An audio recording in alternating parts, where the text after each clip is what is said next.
Ya, ini dari Jerman ini tampak langsung. Ayo, bicara apa yang ditanyakan? Assalamualaikum warahmatullahi wabarakatuh. Waalaikumsalam warahmatullahi wabarakatuh. Nama saya Hisyam dari Jerman. Saya punya beberapa pertanyaan. Yang pertama, menurut Quran surat Al-Maidah ayat 5, itu dijelaskan bahwa sembelihan ahli kitab itu halal buat umat Islam. Apakah umat Nasrani sekarang itu bisa disebut ahli kitab?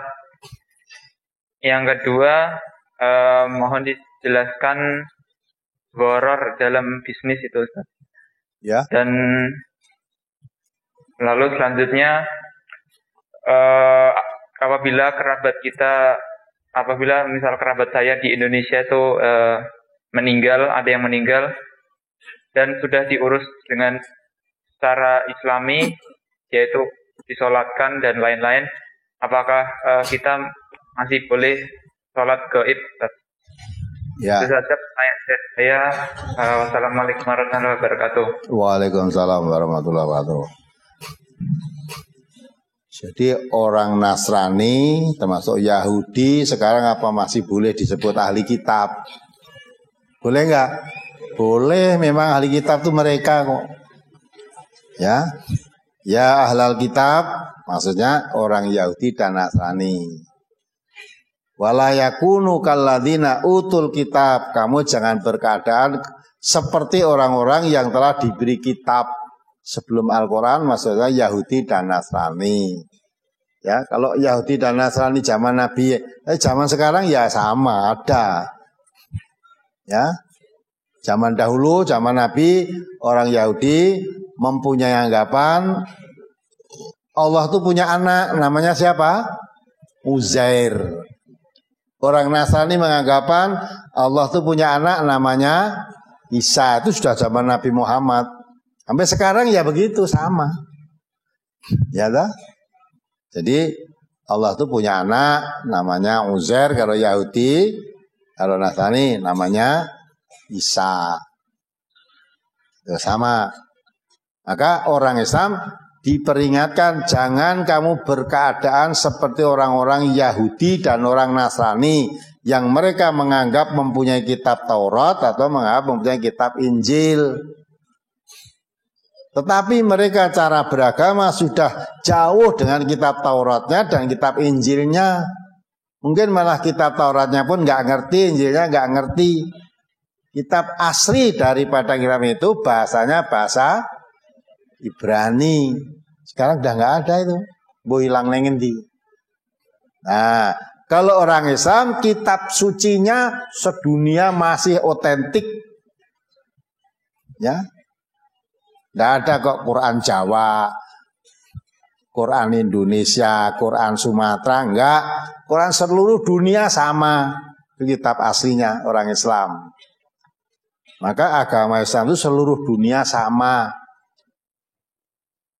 Jangan di kota-kota ada Islam Jawa, Islam Sumatera, Islam Cina, Islam Arab, ya, yang luasnya Islam Nusantara.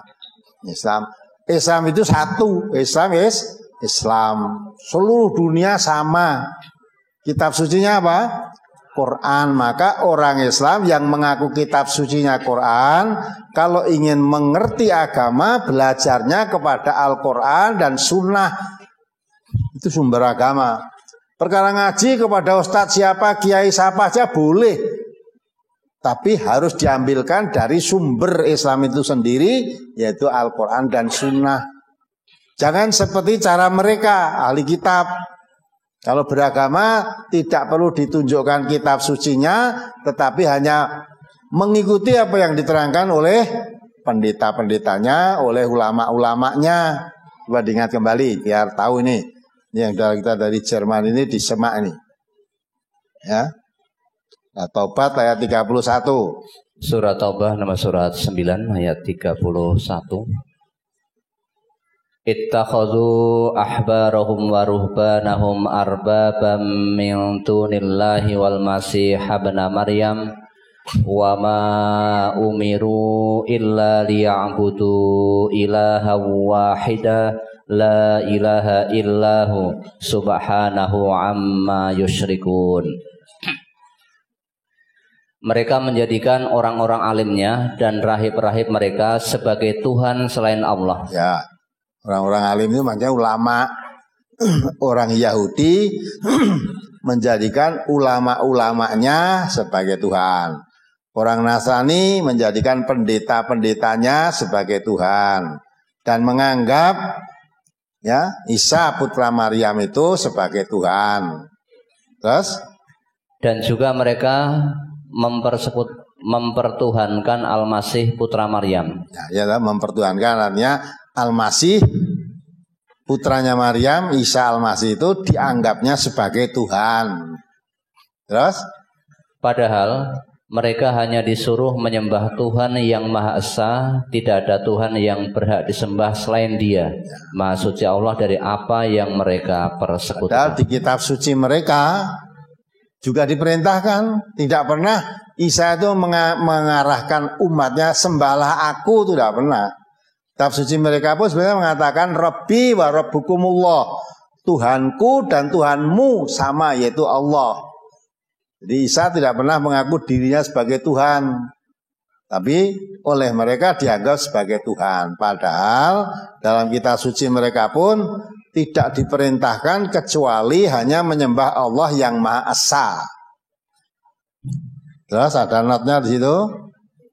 Maksudnya mereka mematuhi ajaran-ajaran orang-orang alim dan rahib-rahib mereka dengan membabi buta, biarpun orang-orang alim dan rahib-rahib itu menyuruh membuat maksiat atau mengharamkan yang halal. Ya dah. Jadi cara beragama mereka menjadikan orang-orang alim atau ulama-ulama mereka sebagai Tuhan dan rahib-rahib atau pendeta-pendeta mereka. Jadi cara beragama sudah tidak kembali kepada kitab suci, tetapi apa yang dikatakan ulama mereka, apa yang dikatakan pendeta mereka, itulah dikatakan agama. Orang Islam jangan seperti itu. Jangan apa kata ulama diturut. Jangan apa kata ustadz diturut. Kalau itu kata ulama menerangkan agama, harus diminta Qur'annya surat apa, ayat berapa. Kalau hadis riwayatnya siapa. Kalau ustadz menerangkan agama, ya harus itu tanya begitu. Surat apa, ayat berapa, hadisnya riwayat siapa. Itu artinya ngaji Islam itu boleh kepada ulama, boleh kepada ustadz, tapi jangan hanya manut kata ulama dan kata ustadz. Ulama atau ustadz yang mengajarkan Islam harus mengambilkan dari sumbernya. Sumbernya Islam itu apa? Quran dan Sunnah. Karena Nabi mewariskan kepada kita Islam itu hanya dua, yaitu Al-Quran dan Sunnah. Yang dijamin tidak akan sesat kalau kamu mengikuti Quran dan Sunnah. Ya, jamin. Tapi kalau mengikuti ustaz tidak ada jaminan. Tidak ada jaminan. Maka diperintahkan oleh Allah, jangan seperti Yahudi dan Nasrani, cara beragamanya mengikuti ulamanya dan pendeta-pendetanya. Ya, kalau orang Yahudi Nasrani cara beragama sudah tidak kembali kepada kitab sucinya, akhirnya hatinya menjadi keras, kebanyakan mereka beri fasik. Orang Islam ya seperti itu. Kalau ngaji agama itu hanya apa kata ustadz, apa kata ulama, tidak kembali pada kata Quran dan kata hadis, nanti ya seperti itu. Kalau ngakunya Islam, kitab sucinya Quran, Nabinya Muhammad, kalau diterangkan berbeda dengan isinya, yang diterangkan Quran sunnahnya tadi, karena mendapat keterangan dari ustadznya tidak seperti itu, tidak cocok dengan Quran dan sunnahnya, akhirnya hatinya keras, tidak mau kembali pada Quran sunnah.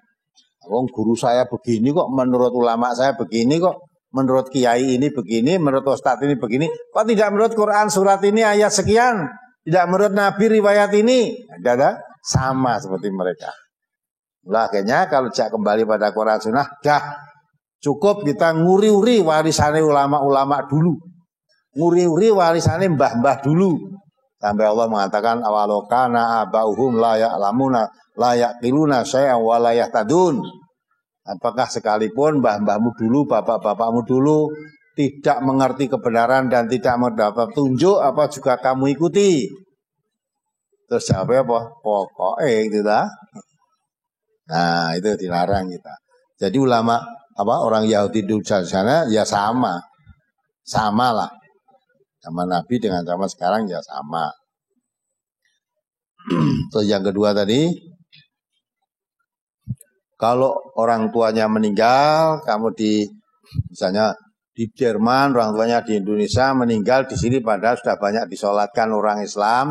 Kalau di sana mau menyolatkan yang meninggal dari sana boleh apa tidak? Boleh. Tidak nyolatkan ya boleh. Tidak dosa. Karena apa? Sholat jenazah itu hukumnya fardu kifayah. Kalau sudah ada yang menyolatkan, sekalipun ada di sini tidak menyolatkan, tidak ikut dosa. Sekalipun ada. Karena sudah ada umat Islam yang lain menyolatkan. Tetapi kalau mau menyolatkan boleh.